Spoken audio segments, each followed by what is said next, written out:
तो वेलकम है आपका अपने ही नए यूट्यूब चैनल। हालांकि चैनल हमारा पुराना है, हम वापस आए हैं अपने द्वारा।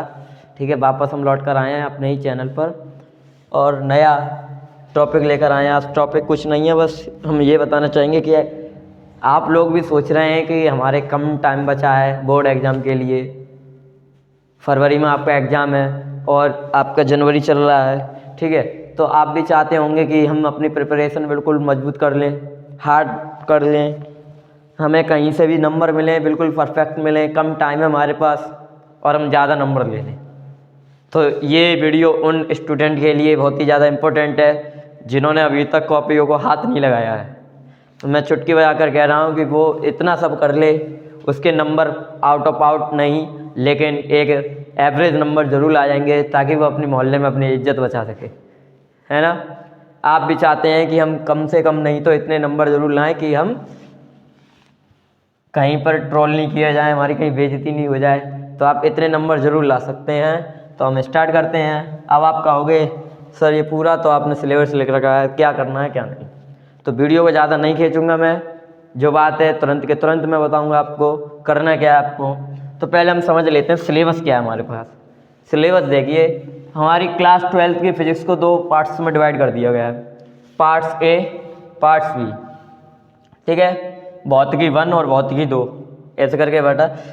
पहली क्या कहते हैं, जो पहला वाला भाग है उसमें बेटा कितने आपकी यूनिट हैं, यूनिट दी गई है बेटा 5। कितनी दी गई हैं, 5 यूनिट दी गई हैं। तो इनमें से कौन सी यूनिट आपको जरूरी है पढ़ना जिससे आप नंबर गेन कर सकते हैं। तो देखिए, जब आप कभी भी अपनी स्टार्टिंग करते हैं कहीं से भी, तो आपको ये वाली यूनिट तो एकदम पढ़ा दी जाती है। ये स्थिर वैद्युतिकी जो बेटा आपको कितने नंबर देती है, 8 नंबर। यानी कि इससे एक लॉन्ग क्वेश्चन तो बनता ही बनता है हमारा। 8 नंबर की स्थिर वैद्युतिकी हमारा एकदम इम्पोर्टेंट टॉपिक होता है, इम्पोर्टेंट यूनिट है। ये ज़्यादातर बच्चों की क्लियर होती है, तो 8 नंबर वो यहाँ से क्लियर कर लेंगे। अब लेकिन दिक्कत ये आती है कि इस यूनिट में ज़्यादातर अगर देखा जाए NCERT बुक में 2 चैप्टर हैं, और जैसे अदर बुक्स होती हैं, एक्टिव चित्रा है या जैसे आपको जो अच्छी लगती है, उसमें बेटा ज़्यादातर 4 चैप्टर में डिवाइड कर देते हैं इस यूनिट को। एक तो बेटा आपका विद्युत आवेश वाला चैप्टर हो जाता है, विद्युत आवेश वाला, और विद्युत क्षेत्र। ठीक है, इसी का अगला एक और इसमें चैप्टर ऐड कर देते हैं, वो लोग गॉस का प्रमेय या गॉस की प्रमेय, गॉस की प्रमेय। फिर अगला चैप्टर ऐड कर देते हैं वो विद्युत विभव। टॉपिक बांट दिए गए हैं बेटा। फिर अगला जो टॉपिक ऐड कर देते हैं वो होता है विद्युत धारिता।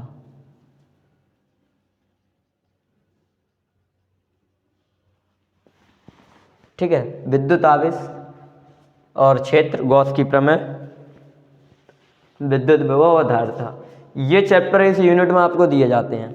अब आप थोड़े विचलित हो जाएंगे, सर कितना पढ़ें, 4 चैप्टर ये हैं, 2 इसमें है, सर ये धारा का चुंबकीय प्रवाह इसमें तो इतने चैप्टर हैं, विद्युत चुंबकीय प्रेरण प्रत्यावर्ती धारा। तो आप ज़्यादातर क्या करे रहते हैं कि आप पहले भाग में ही चले जाते हैं, दूसरा भाग आप ज़्यादातर देखते नहीं हैं। मैंने पिछले साल भी बच्चों को देखा, तो वो ज़्यादातर क्या करते हैं, अपना पहला भाग लेके बैठ जाते हैं फिजिक्स का। केमिस्ट्री में भी यही करते हैं, पहला भाग लेके बैठ जाते हैं। तो बेटा दूसरा भाग भी नंबर गेन करने के लिए होता है। क्यों होता है, क्योंकि ये भी बेटा 35 नंबर का है, तो ये भी तो 35 नंबर का है। क्यों, तभी तो 70 मार्क्स बैठ रहे हैं। तो आप दूसरा भाग कब पढ़ोगे, तो अगर आपके पास टाइम कम है, आपने अभी तक कोई प्रिपरेशन नहीं की है, तो आगे देखिए इस वीडियो को कि आप 35 नंबर यहाँ से कैसे बटोरोगे। तो बेटा यहाँ पर हम ऐसी यूनिट की बात करेंगे जो जिसमें कम चैप्टर हैं, कम टाइम लगेगा, लेकिन नंबर आपके बहुत अच्छे से देगा। तो यूनिट की बात करते हैं, तो क्रम बाई क्रम हम पहले सबके मार्क्स देख लेते हैं। स्थिर वैद्युतिकी में बेटा मैंने आपको बताया 4 चैप्टर हैं जो कि 8 नंबर के हैं, यानी कि पर चैप्टर कितना नंबर बैठ रहा होगा, 2 नंबर। लेकिन ऐसा नहीं, धारा विद्युत, ठीक है, ये आपका बेटा 7 नंबर का आता है, और बहुत ही ज़्यादा सिंपल, और क्या पे आने वाले टॉपिक इसमें से बहुत सिंपल पूछे जाते हैं। जैसे मैं आपको बता दूं इसमें से आपको क्या लर्न करना है। इसको 2 चैप्टर में डिवाइड कर दिया, एक विद्युत चालक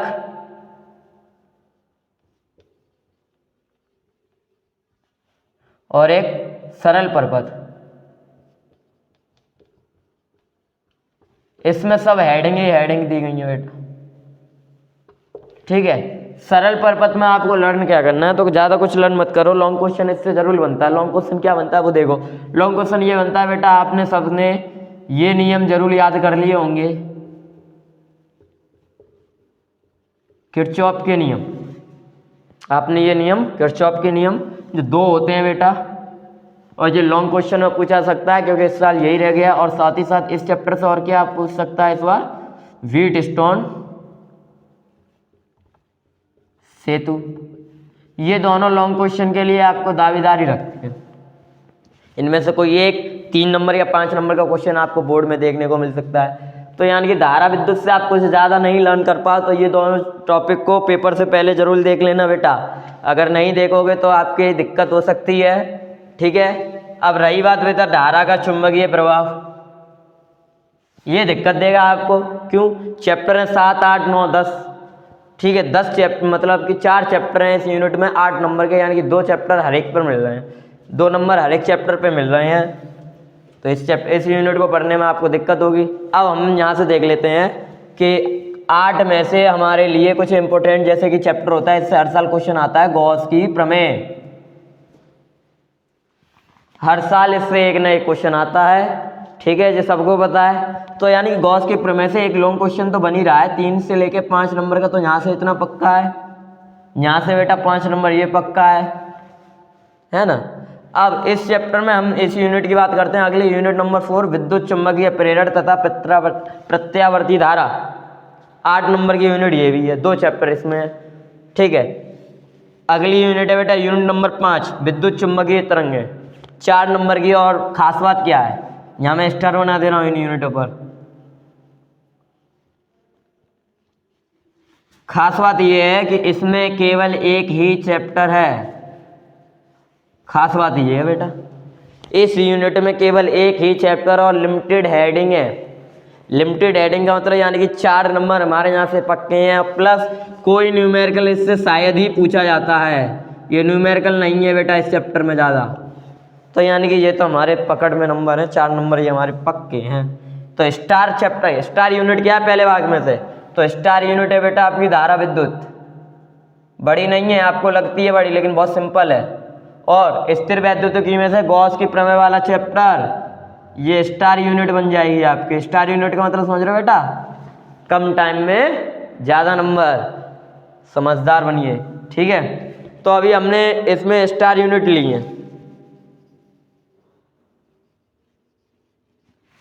अब प्रकाशिकी, हम दूसरे भाग में आते हैं। प्रकाशिकी में बेटा कुल 9 टॉपिक के ऊपर चैप्टर बना दिए गए हैं। प्रकाश का परावर्तन अलग कर दिया है, प्रकाश का अपवर्तन अलग कर दिया है, लेंस का चैप्टर अलग है, प्रिज्म का चैप्टर अलग है, प्रकाशिक तंतु का अलग है, हाइगेंस वाला चैप्टर अलग है, व्यतिकरण का चैप्टर अलग है, विवर्तन का चैप्टर अलग है, और ध्रुवण का चैप्टर अलग है। कहाँ तक पढ़ोगे, है ना।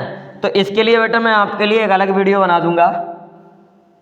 प्रकाशिकी में से आपको कितना लर्न करना है, सर कितना नहीं करें, ये तो बहुत 13 नंबर के लिए हम इतना सब पढ़ेंगे तो हम इसके अलावा और कुछ पढ़ लें। तो सही बात है बेटा, और कुछ पढ़ लो, टाइम नहीं है आपके पास।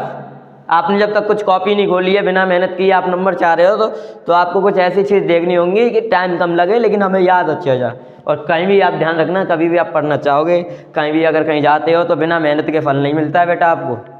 वीडियो में टैग में तो लिखा है कि यहाँ कम टाइम में ज़्यादा नंबर, अच्छी बात है, कम टाइम में ज़्यादा नंबर मिलेगा, लेकिन मेहनत करना पड़ेगा बेटा, बिना मेहनत के कुछ नहीं चलेगा, ठीक है। अब हम देखते हैं इसमें, ये है बेटा स्टार यूनिट सबसे ज़्यादा। इसे मैं कहूँगा स्टार यूनिट। दूसरे भाग की दूसरी यूनिट है द्रव्य और द्वैत प्रकृति। ये आपके लिए भगवान का आशीर्वाद मान लीजिए। 6 नंबर की यूनिट है और मैक्सिमम इसमें से 3 या 4 हेडिंग इसके अंदर है ओनली पास, या डेरिवेशन आप कह सकते हैं, निगमन। वो 3 या 4 हैं, उसमें से अब 3 मान लीजिए, चलिए 3। घटना क्या, बहुत सरल है इसमें। एक वो आपकी जो हेडिंग आती है प्रकाश विद्युत प्रभाव, इसी में है। आइंस्टीन का प्रकाश विद्युत समीकरण इसी में है। डे ब्रोगली तरंग दर इसी में है। इलेक्ट्रॉन की डे ब्रोगली तरंग दर इसी में है। इसी टाइप के क्वेश्चन आते हैं। यानी पढ़ना क्या है आपको, द्रव्य और द्वैत प्रकृति में। बस इसकी 3 हेडिंग को आपको ऐसे रिवाइज कर लेने कि कभी भी जिंदगी में कोई पूछ ले चुटकी बजा के आंसर आप लगा दोगे इसका, ठीक है। तो ये हमें जरूर छोड़ना नहीं है, ये यूनिट हमें बिल्कुल स्किप नहीं करनी है बेटा, ये यूनिट हमारे लिए भगवान का आशीर्वाद मान लीजिए आप इसके लिए। नेक्स्ट बेटा परमाणु तथा नाभिक, ये तीनों अगर मैं कहूँ तो ये तीनों इंपॉर्टेंट हैं। परमाणु तथा नाभिक को अगर डिवाइडेड किया जाए तो ये 3 चैप्टर में डिवाइडेड है, लेकिन वे तीनों चैप्टर इतने सिंपल हैं कि अगर आप कमज़ोर हो फिर भी आप इसको पढ़ोगे तो आप शायद भूल पाओगे इसको। आप जहाँ तक है मुझे लग रहा है आप इसको लर्न कर लोगे, ठीक है। परमाणु तथा नाभिक 8 नंबर की यूनिट है, 3 चैप्टर हैं। टॉपिक क्या है बेटा? मॉडल है इसमें, और मॉडल तो आप कहानी की तरह याद कर लोगे। नहीं आ रहे हैं तो मैं इसके ऊपर एक और वीडियो बना दूंगा, ठीक है। और मेरी वो वीडियो जरूर देख लेना, आने वाले दिनों में इस हफ्ते में मैं ये इसके ऊपर वीडियो बना दूंगा। अब इसमें मॉडल कौन कौन से बेटा? एक तो रदरफोर्ड जी थे, रदरफोर्ड, उन्होंने क्या क्या टॉपिक इसमें किया था क्या नहीं। रदरफोर्ड ने अल्फा कण का प्रकीर्णन किया था, ठीक है, और उसी के आधार पर इन्होंने अपने एक मॉडल दिया, ठीक है। तो एक रदरफोर्ड का परमाणु मॉडल है। ऐसे ही उनकी कुछ कमियां होती जिनको दूर करने आगे बोरसार का परमाणु मॉडल है, बोर जी का, ठीक है। और उसके बाद हाइड्रोजन स्पेक्ट्रम की श्रेणियाँ हैं। श्रेणियाँ इतनी सिंपल है, एक हेडिंग याद करोगे तो बाकी आप 4 दिन तक याद रखोगे, पेपर तक भी याद रखोगे और अच्छे से याद करोगे तो, ठीक है। तो यानी कि 6 नंबर ये हमारे पक्के हैं। और इस साल की बात करें तो ये जो यूनिट नंबर 4 है बेटा, यूनिट नंबर 4 इलेक्ट्रॉनिक युक्तियाँ, लिमिटेड से इसमें छोटी बड़ी सब हेडिंग मिला के 8 हेडिंग बैठेंगी, मुश्किल से 8 से 9 हेडिंग इसमें बैठेंगी, सब छोटी बड़ी मिला के। और पहले से ये बहुत ही ज़्यादा छोटी कर दी गई है यूनिट, यानी आधी मान लो हाफ कर दी गई है, और नंबर उतने ही रखे गए हैं बेटा, नंबर में कोई कटौती नहीं की गई है। तो आप भी अपनी मेहनत में कटौती मत करना, ठीक है। तो हमारे लिए स्टार यूनिट एक ये भी बनती है।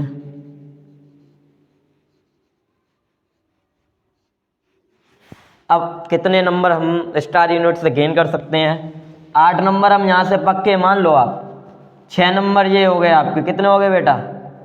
14 नंबर ये हो गए, ठीक है। 5 नंबर आप गॉस की प्रमेय या 3 नंबर ले ली, चलिए 3 लेते हैं, हम कुछ ज़्यादा नहीं ले रहे, ठीक है। और हम 5 नंबर हम कहाँ से ले रहे हैं बेटा? धारा विद्युत में से सरल प्रपथ के किरचॉफ के नियम या व्हीटस्टोन सेतु, इन टॉपिकों से 5 नंबर हम यहाँ ले लेते हैं। 8 हो गए। विद्युत चुंबकीय तरंगे वाला जो टॉपिक है वो उसका 4 नंबर तो पक्के हैं हमारे। 12 हो गए। 12 पहले भाग से ले लिए, 14 हमने यहाँ से ले लिए, 12 और 14 तो फेल होने से तो आपको कोई नहीं रोक सकता, क्यों बेटा?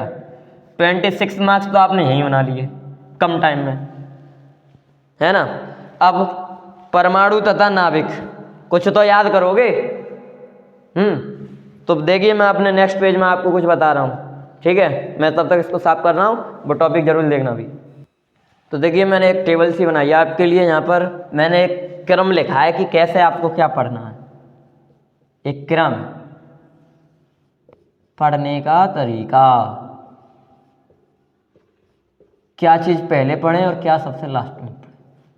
तो बेटा आप वो चीज़ पहले पढ़ें जिससे आपके नंबर पक्के हो रहे हैं, ठीक है। अब कहोगे सर आप बस 36 नंबर ही पक्के करा रहे हैं, जब आपने पूरी साल कॉपी खोली नहीं है तो आप 95 क्यों देख रहे हो, है ना।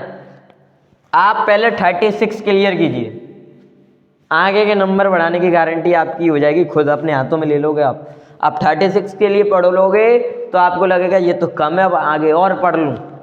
तो वास्तव में बेटा आप अपने आप ही पढ़ना चालू कर दोगे जब आप ये इतना लर्न कर लोगे। तो मैं आप यहाँ पर कुछ बता रहा हूँ आपको पढ़ना कैसे है, क्या पढ़ना है। तो सबसे पहले आप जो सबसे पहले जो किसी भी चीज़ पर डिपेंड नहीं है, कोई भी यूनिट, अक्सर क्या होता है कोई यूनिट एक दूसरी यूनिट पर डिपेंड होती है, तो मैं ये बता रहा हूँ। यूनिट नंबर 2 दूसरे भाग की दूसरी यूनिट द्वैत और द्रव्य की प्रकृति वाला ना, द्रव्य तथा द्वैत प्रकृति, यह जो पदार्थ के ऊपर है, जिसमें हम पढ़ते हैं आइंस्टीन के बारे में, प्रकाश विद्युत समीकरण है ना, तो वो बेटा 6 नंबर का टॉपिक 3-3 नंबर के 2 क्वेश्चन पूछ ले, है ना। 4 नंबर का पूछ ले, 4 का वैसे आता नहीं है, 5 का पूछ ले, एक टिक मार्क पूछ ले, एक क्वेश्चन पूछ, या 2-2 नंबर के सब क्वेश्चन ही पूछ ले। यानी कि जो कुछ आएगा वो 6 नंबर 6 के आसपास हो सकता है, 6 से ज़्यादा भी हो सकता है। पेपर मैं नहीं बना रहा हूँ, बोर्ड वाले आपके लिए रख दें, एक फॉर्मेट बता रहा हूँ बेटा मैं आपको। तो यूनिट नंबर 2 पार्ट बी आप जरूर पढ़ना। और सबसे पहले इसी को पढ़ना है, सिंपल टॉपिक है, ठीक है। मैं इसके ऊपर वीडियो बनाता हूँ आपके लिए तुरंत, ठीक है। आप देखना मेरे नेक्स्ट वीडियो शायद इसी के ऊपर मैं बनाऊँगा। इसके बाद आपको अपना फॉर्मेट आना है, पार्ट भी पहले भाग में आ जाना है। पहले भाग में मैंने यहाँ 10 नंबर इसलिए लिखे हैं, बैठ तो 16 रहे हैं बेटा, 16 नहीं 15। उसकी जो पहली यूनिट है स्थिर वैद्युत भी और दूसरी यूनिट धारा वैद्युत, इन दोनों यूनिटों को में से कम 10 नंबर हमारे पक्के हो जाते हैं। क्यों हो जाते हैं? क्योंकि मैंने आपको बताया था, क्योंकि इसमें इसी यूनिट में मैं सब मिक्स करके बता देता हूँ। व्हीटस्टोन सेतु जो मैक्सिमम टाइम आया हुआ है, ठीक है। किरचॉफ के नियम,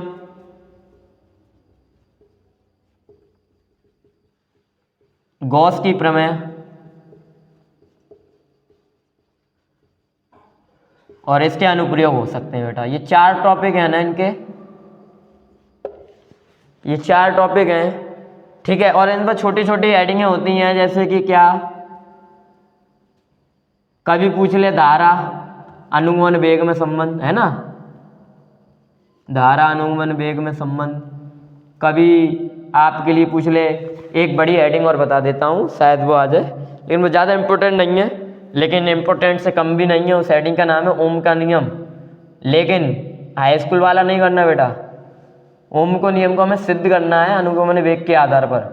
किसके आधार पर? अनुगमन वेग के आधार पर हमें ओम का नियम सिद्ध करना है इस यूनिट में। अगर आप इतना ही पढ़ते हो तो मैं कह सकता हूँ कि आप 10 नंबर बना सकते हो। इसमें विद्युत धारिता में आप स्थिर विद्युत धारिता का एक चैप्टर है, उसमें भी एक टॉपिक है, ठीक है।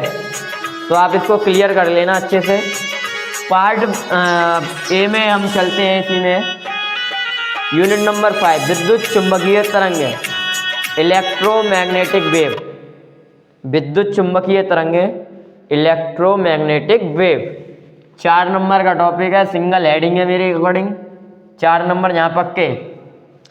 यूनिट नंबर 3 पार्ट बी, आपको फिर से पार्ट बी में आ जाना है। यूनिट नंबर 2 के बाद 3 8 नंबर की, 8 नंबर भी ये आपके पक्के हैं। अब तुम कहोगे सर पक्के करते यार, पढ़ना तो हमें है ना, मेहनत तो हमें करनी है, तो मेहनत तो करनी है बेटा आपको, ठीक है। यूनिट नंबर 4 पार्ट बी में ही 8 नंबर, ज़्यादा नहीं है इसमें, इसलिए मैंने यूनिट दी है बेटा। नहीं तो पार्ट ए की बात करो ना, पार्ट ए आपको बहुत याद करना पड़ेगा, ठीक है। अगर आपको इस टॉपिक में ये समझ में आ गया हो कि कम टाइम में ज़्यादा नंबर कैसे लाने हैं, तो आपको ये फॉर्मेट अपनाना होगा। 36 नंबर भी बेटा बहुत होते हैं, 36 यानी कि ये वो वाले 36 नंबर हो जाएंगे जो हमारे बिल्कुल क्लियर है, ये हमसे कोई नहीं छीन सकता। आप 20 नंबर और एक्स्ट्रा ले सकते हो ना, 10 ले सकते हो, चलिए 10, प्रैक्टिकल के 30 में मान लेते हैं, तो 76 आपके बन जाएंगे।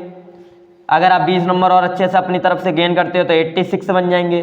25 गेन कर सकते हो तो बेटा आप टॉपर की कैटेगरी में आ गए, है ना, 91। तो कैटेगरी में आने के लिए मेहनत लगेगी। ये 36 का मतलब हो गया 30 नंबर और ऐड कर दूं तो ये आपके जो नंबर बन रहे हैं वो 66 बन रहे हैं आउट ऑफ 100। बुरे नहीं है कम टाइम में, ये उन बच्चों के लिए जिनके पास टाइम नहीं है, ज़्यादा मेहनत करना नहीं चाहते हैं। तुम यहाँ से मेहनत चालू कर ले, 1 महीना रह गया आपका पेपर का, है ना। तो बस आप इस वीडियो के बाद क्या करना है, तुरंत अपनी पढ़ाई में लग जाइए, बेफिक्र हो गए। अगर कोई भी प्रॉब्लम होती है तो मेरी वीडियो पर आप कमेंट करें, ठीक है। कमेंट करके बताएं सर मुझे इस टॉपिक के बारे में एक वीडियो बना के देखो, मैं उसकी शॉर्ट वीडियो आपको बना के दे दूंगा और पूरा भरपूर ज्ञान आपको मिल जाएगा, ठीक है। तो मैं आपके लिए एक और नई वीडियो बना के लाऊंगा और ये मेरी गारंटी है। तब तक के लिए मिलते रहेंगे इसी यूट्यूब चैनल, नाम क्या है इसका, नाम है इसका मैग्नेटिक साइंस। और इसको चला कौन रहे हैं तो मैं आपको इसमें बता दूं तो हम 2 भाई हैं, उन 2 भाई की मेहनत आपके लिए है जो कुछ है, ठीक है। दोनों का नाम भी सेम है, ठीक है। तो 2 भाई हम आपके लिए मेहनत कर रहे हैं, तो आप अपनी पढ़ाई के लिए मेहनत करेंगे, आप ये वादा करना, कमेंट में लिखना ज़रा, ठीक है। जय हिंद साथियों, और मैं मिलूँगा आपके लिए अगली वीडियो में। बता देना क्या कमी है वीडियो में।